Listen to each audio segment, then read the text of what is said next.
This is major because last time you fought, MMA wasn't even legal in New York. You're fighting in the Mecca and you're fighting Michael Bisping. Why did you decide to come back and for this fight? Why did I decide to come back? Why would I not come back? Right? That's what I said. Mixed fighting, that's what I do best. I'm in the best shape of my life, in my prime.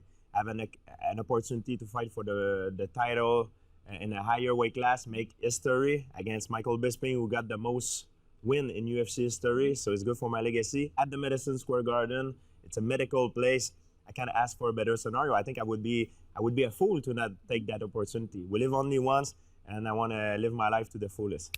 George, go ahead, George, you were, I would say, the quality of your prime. You're claiming to still be in it, but the quality of your prime probably higher than the quality of Bisping's prime. But as you said, your prime's at welterweight. You're moving up, and it's not just that you're moving up. You're moving up to fight a very big middleweight. He was really a light heavyweight who came down to middleweight. How do you intend to compensate for the size against another elite fighter?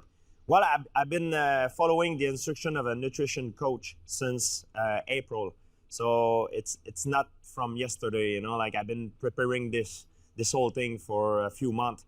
So the problem when guys try to do this, to go up and weight class, sometimes they do it in too short notice. So they feel like they carry an extra bag on their shoulder and it make them more tired.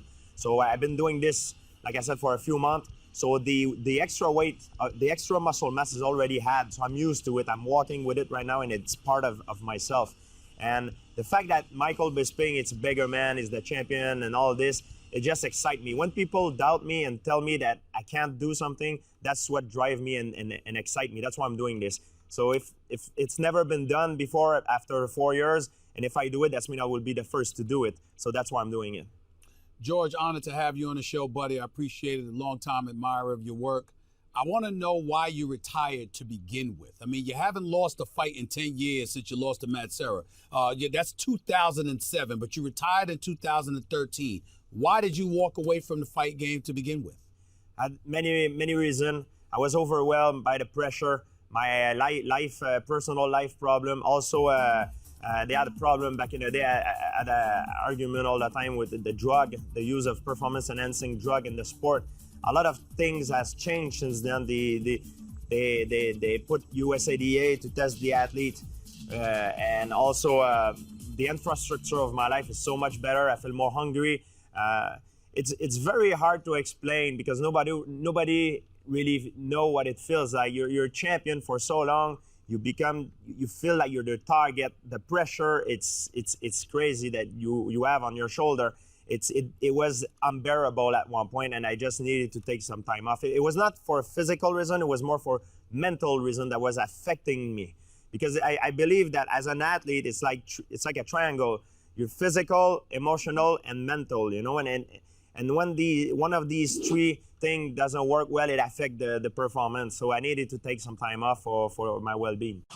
George, I want to look ahead for a second. So since you retired and guys like Anderson Silva, Ronda Rousey, Conor McGregor's really become the face of the sport. Yes. Would you ever be interested in fighting him? Because fans would love to see that fight.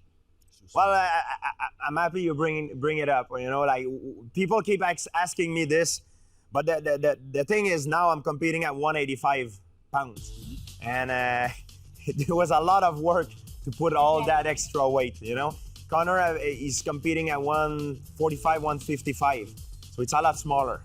So right now I'm focusing on Michael Bisping, and you never know. You know, things in UFC change all the time. Dana White have different plans, you know, all the time, different schedule and agenda. I don't know. I'm not afraid of nobody. You know, I believe I'm the best. I'm very confident in myself, but now my eyes is on Michael Bisping. So a possibility, but maybe down the line.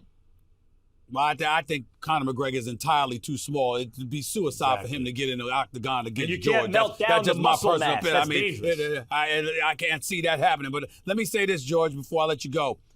I want to know why Michael Bisping as opposed to a warm-up fight considering the 4-year hiatus. Why would you get back into the octagon come November 4th at Madison Square Garden? Why would you do that against this dude who's bigger? You've never fought as a middleweight before. You was fighting at the welterweight. You never fought as a middleweight before. Why go in against him instantly as opposed to what Max Kellerman can relate to, a tune-up?